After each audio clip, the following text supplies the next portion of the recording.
humbled I am to be here today. I saw Sonny said I was the former chairman of Silverbird. He didn't give me a chance to resign. He retired me on national television. But that's okay. All my life, I've always been attracted to public service for the right reasons. But first of all, let me thank all of the recipients here today, politicians, businessmen, those of you who have accomplished great things for this great nation.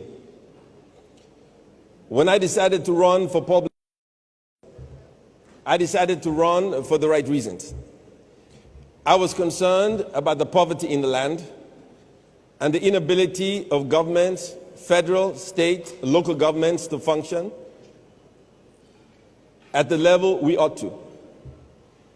In seeking public office, I looked at the national budget, state budgets, and local government budgets. I tried to understand why Nigeria was not as developed as it ought to be. And what I saw was shocking and very alarming. Those of us in the private sector understand how we ought to run a company and things we should do and shouldn't do. At the federal budget, a couple of things shook me up. For instance, 1% of the national budget is spent on pilgrimages for the Muslims and the Christians. 3% of the national budget is spent on the National Assembly for 469 people. 30% of the national budget is spent on 1.2 million civil servants. 88% of the national budget is spent on current expenditure, and only 12% is spent on capital expenditure. State governments have no money. Outside, I was talking to the Ekiti State Governor, and he cannot pay salaries. Forget about capital development and debts that he inherited. Most states in the country today, if they were companies, would file for bankruptcy. And no company would loan them any money, the federal government inclusive. To say we are broke is an understatement. A few things must happen. We must grow the economy, and we must shrink the way we spend money. The problem in Nigeria is not about the North versus the South. It's not about Christianity versus Islam. It's not about APC versus PDP. The problem in Nigeria is right versus wrong. Today,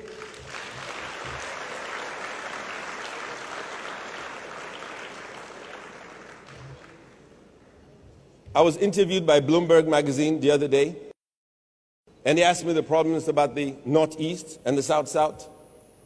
And I said to him, the issue with the Northeast is not about religion, and the issue about the South-South is not what you think it is. The issue is very simple. We have a small minority of people, the leadership of Nigeria, consuming all the resources of our nation and leaving the rest of us in abject poverty. That cannot work. We must learn to be humble. We must learn to conserve what we have. And we must learn to be kind enough for the rest of us to have enough food to eat, our children to go to school, healthcare facilities for everyone, education, jobs, infrastructural development for our people, and a population control policy. 170 million people. Most of us live on $2 a day. Not enough money to survive. And yet, we get angry when we get robbed. We don't understand why a young kid has access to an AK-47, a grenade, a bomb, making it possible for them to get guns and kill us because we do not look after them. We pay no attention to the least of us. And our response is to live in big buildings with high wired fences, buy bulletproof cars, have more bodyguards, proportional amount of policemen protecting us and not the poor. That cannot work. We must come together and understand that we must all grow and develop together as a people. Anyone you leave behind, you create a problem for the rest of us. It is not enough for you to send your children to schools in Switzerland, buy your houses in Dubai, live a life of extreme wealth, and don't expect those you leave behind to want to take you out. The young people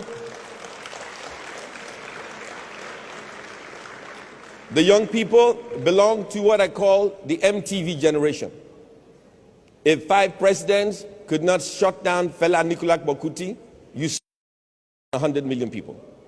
The world has changed. The people have changed. You think you're smart and you think your lifestyle is not being watched by those you govern. When you seek public office, you seek public office to lead by example. You do not seek public office to be the lords over the people who vote you into office. When I ran for office, I met my constituency. I used to joke in those days that the people who were poor lived under the bridge. When I ran for office in Bayelsa, there were no bridges. I found out they lived under the tree. It was that bad. My village where I come from, they've never seen a car. They have no petrol station, have no water. They have erosion. Where my grandmother was born is 1 kilometer in the Atlantic Ocean. Poverty everywhere. Poverty breeds anger and hunger. Hunger and anger breeds violence. And in the end, we cannot control it. We must be conscious of the people we lead. It is not enough to make great speeches. I see politicians on TV. Special occasions, they say, let us pray. Maybe some of them are not familiar with the concept of prayer. You pray for the food you're about to receive, not the food you ate all by yourself. We need change.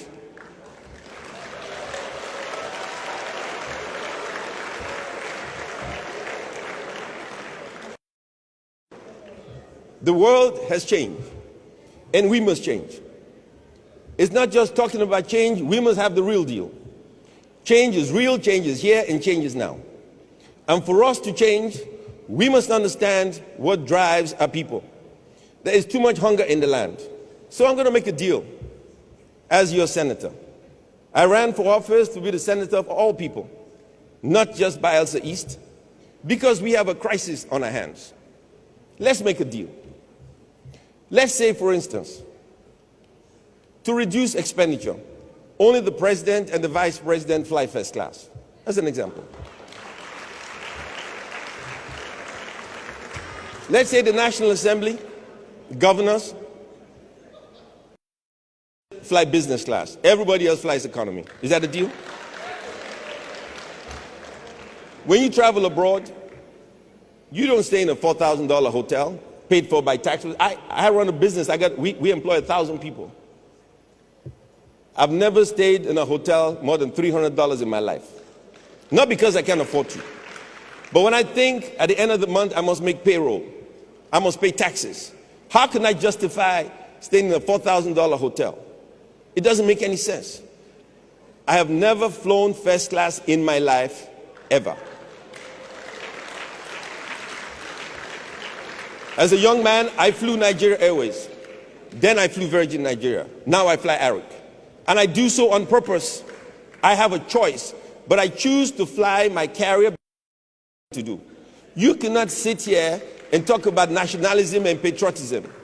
And when the lights are turned off, you spend 1.5 million naira going to London. That could feed a whole family for a whole year. You drink a bottle of champagne. That could educate a child for 1 year. It makes no sense. The problem in Nigeria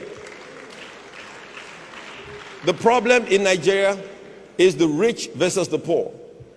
The crisis we have is a class warfare. And let me say this, and I've said it for 35 years. If we do not control our consumption behavior, we don't control it. These young kids, they may not be able to read and write, but they have access to the internet. They know how to make a bomb. They know how to make a grenade. They know where to find a gun. They know how to pull the trigger. When they get hungry and angry, you become the victim. You don't have enough money to hide or run. You will be caught and you will die. So,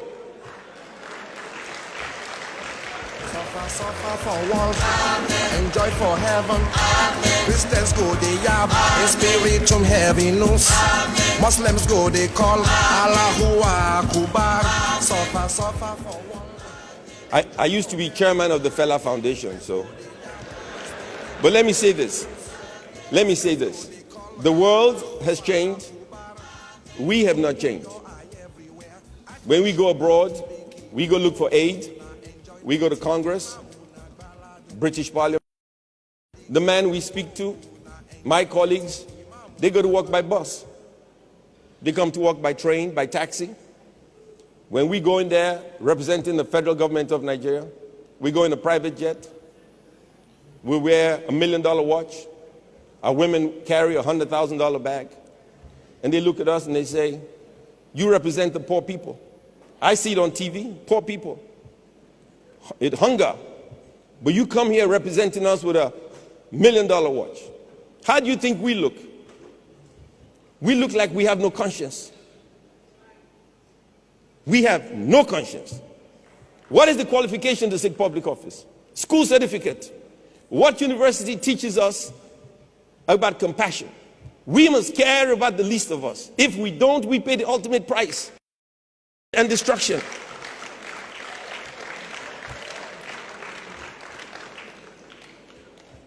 Mr. Gani Fawehinmi, you said to me, you listened to my speeches, and you will hold me accountable. I urge you to hold me accountable. When I go to the National Assembly, I will represent the least of us. I will raise my voice. I will speak about the issues. Damn the consequence. I will speak about the issues. We are a poor country. Nigeria is too poor for our leaders to act like multi-billionaires. And Nigeria is too rich for our people to be so poor.